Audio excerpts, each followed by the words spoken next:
aspect of the brain. And if I turn it around, you'll be able to appreciate that this is the posterior aspect of the brain. Well, how do we know this? This is called the cerebellum. So let's start identifying some structures. Let's talk about the lobes. So this is the frontal lobe, all of this. Right here you have the parietal lobes. This one is the temporal lobe, the occipital lobe, and this one right here, this is called the insula. So all of this, that's your insula. For you to identify this, you need to take off this structure right here, and it's deep. That's the insula. So now let's talk about the structures and landmarks. All right, so this right here, that's called the longitudinal fissure, and it's very long. This one right here that goes from side to side, this is called the central sulcus. This one, it goes by two names. The old school name, that's called the Sylvian fissure, and now they're calling it the lateral sulcus. It is important to mention that the raised portions of the brain, the little mountains, those are called the gyrus or gyri. One is plural, one is singular. And the indentations, those shallow depressions, the ones that look like this, all of these, those are called sulci or sulcus. Again, one is singular, the other one is plural. Right, so now let's start identifying some structures of the brain. Let's put this aside. All right, I'm gonna zoom in.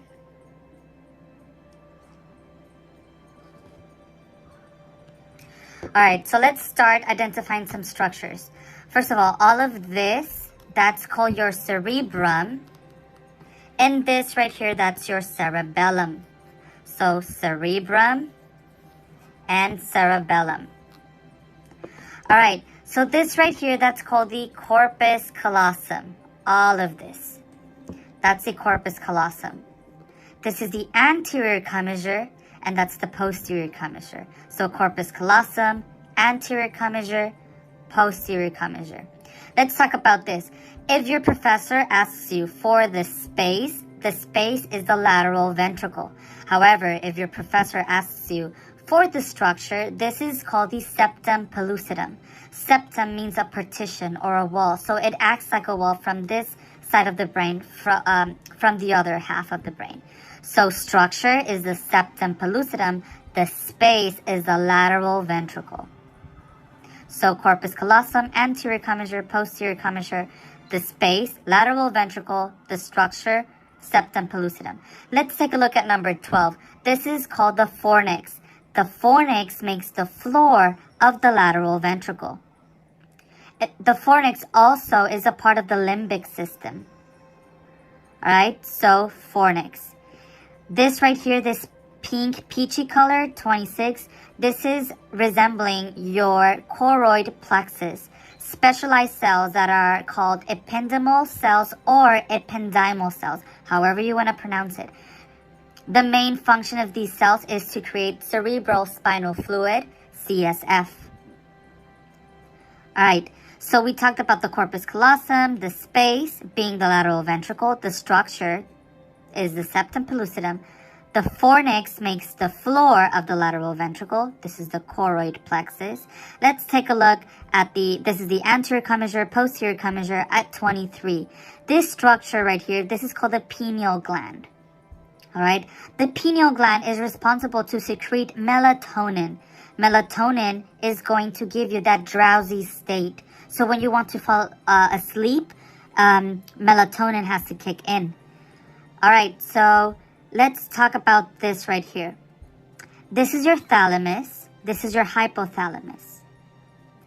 22 is called the interthalamic adhesion or interthalamic mass. The word inter means in between. Thalamic is referring to the thalamus, and adhesion is just the connection. All right, so thalamus, hypothalamus, interthalamic adhesion. All of this space, that's your third ventricle. So the lateral ventricle is here. If your professor's asking for the space, this space, that's the third ventricle. All right. So let's take a look at the hypothalamus. This structure right here, that's called the pituitary gland. the pituitary gland and the hypothalamus have a connection via the infundibulum. So the infundibulum is this structure right here, and it's connecting the pituitary gland and the hypothalamus. So there's a direct connection. All right, so we said that this was the lateral ventricle, third ventricle. This space right here, that's your fourth ventricle. All right, so to get from the third ventricle to the fourth, you go by this route. It goes by two names. You say the aqueduct of the midbrain or the cerebral aqueduct. If you give either or both names, you should be fine. So lateral ventricle, third ventricle, fourth ventricle. How do you get to the fourth? Well, you take the cerebral aqueduct or the aqueduct of the midbrain. All right. So we said that this is the pituitary gland and this is the infundibulum and this is the hypothalamus. Number 24, this round structure, this is called the mammillary body. And it's a bilateral structure, meaning that you have one here. And also on this half, it's right here, right there. All right, so mammillary body right there.